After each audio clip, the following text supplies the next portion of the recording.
Chers frères et sœurs, en ce dimanche, nous sommes invités par les textes de ce jour à méditer et à réfléchir sur la parole de Dieu.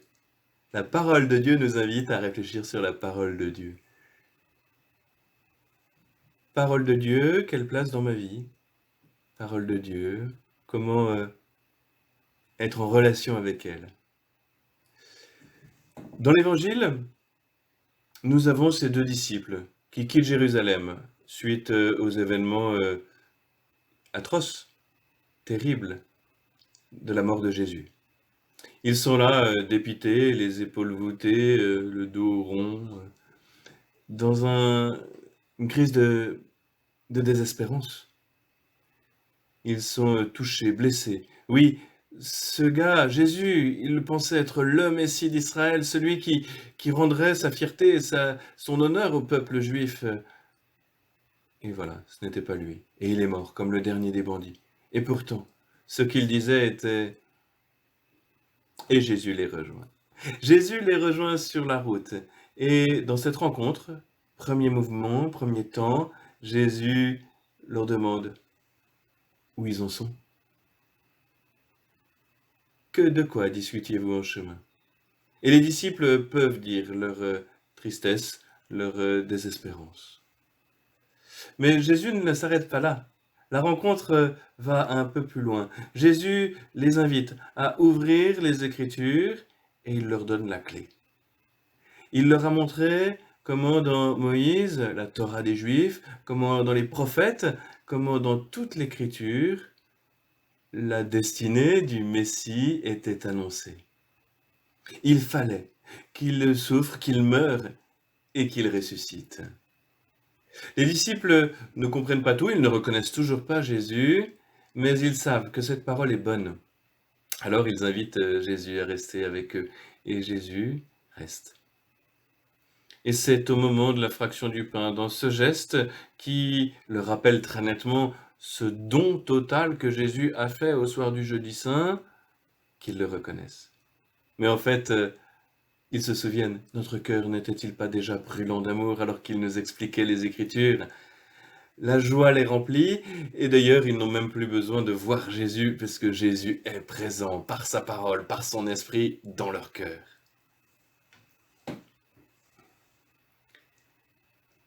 Dans la première lecture, ce passage des Actes des Apôtres au chapitre 2, nous sommes juste après le grand événement de la Pentecôte. L'Esprit Saint a été donné aux apôtres. Et nous voyons Pierre qui 50 jours auparavant était celui qui était tout courbé en train de pleurer amèrement parce qu'il avait trahi son maître et son ami. Nous voyons Pierre debout et proclamant, annonçant: écoutez, vous, hommes d'Israël, j'ai une bonne nouvelle à vous annoncer. Cette bonne nouvelle, c'est le Christ qui est notre Messie. Notre Messie. Et Pierre s'appuie sur les Écritures. Il démontre à tous ces Juifs que Jésus est bien le Messie attendu. Il s'appuie en particulier dans ce texte sur le psaume 15, ce qui est le psaume que nous avons entendu aussi aujourd'hui.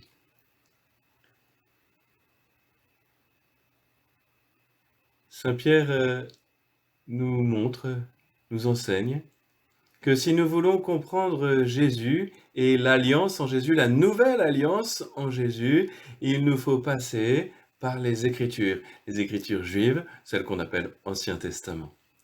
Testament, un mot en français qui a pris un sens un peu restreint. En grec, c'est le mot diatheke. Ce mot diatheke, il signifie alliance. Et toute la Bible est le récit de l'alliance de Dieu avec son peuple. Dieu crée Adam par amour, il lui donne la capacité d'aimer et de trouver la joie.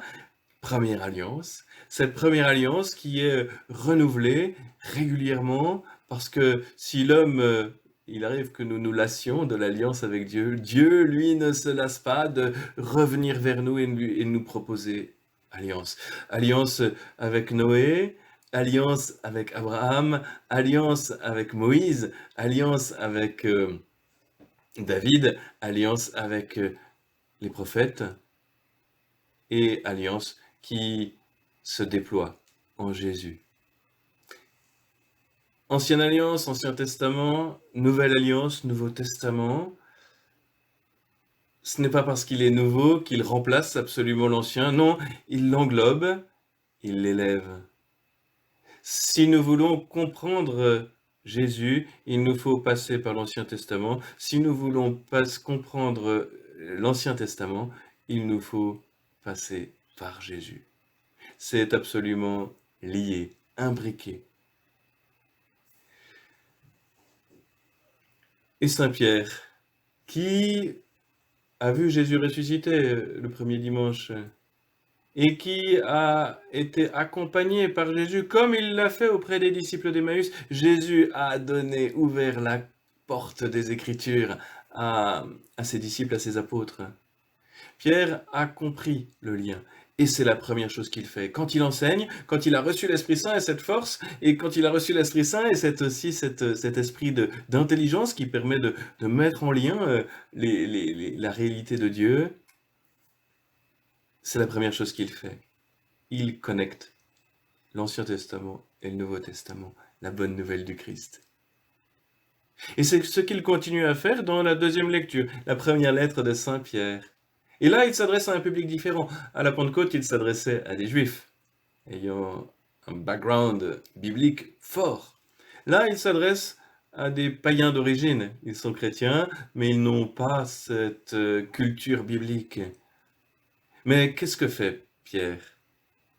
Il leur écrit une lettre, un texte, qui est pétri de paroles de Dieu, qui est pétri de symboles bibliques, qui est pétri de toute l'histoire de l'alliance entre Dieu et les hommes, entre Dieu et son peuple, entre Dieu et chacun de nous. Alors cette parole de Dieu, elle nous invite, elle nous appelle à entrer, nous aussi, chacun personnellement, dans cette alliance. Par notre baptême, nous sommes devenus tous ensemble le peuple de Dieu. Mais pour que ce peuple soit vraiment vivant, il faut que chacun des membres, chacun de nous, laisse passer la vie de Dieu. Et la vie de Dieu, elle nous est donnée par sa parole. Alors, profitons, faisons comme les disciples, faisons comme les apôtres. Plongeons-nous dans la parole de Dieu. L'Ancien Testament, le Nouveau Testament, qui se parlent et qui se répondent. Nous avons eu la chance d'avoir le pape Benoît XVI qui nous a donné ce livre Jésus de Nazareth, les 3 volumes.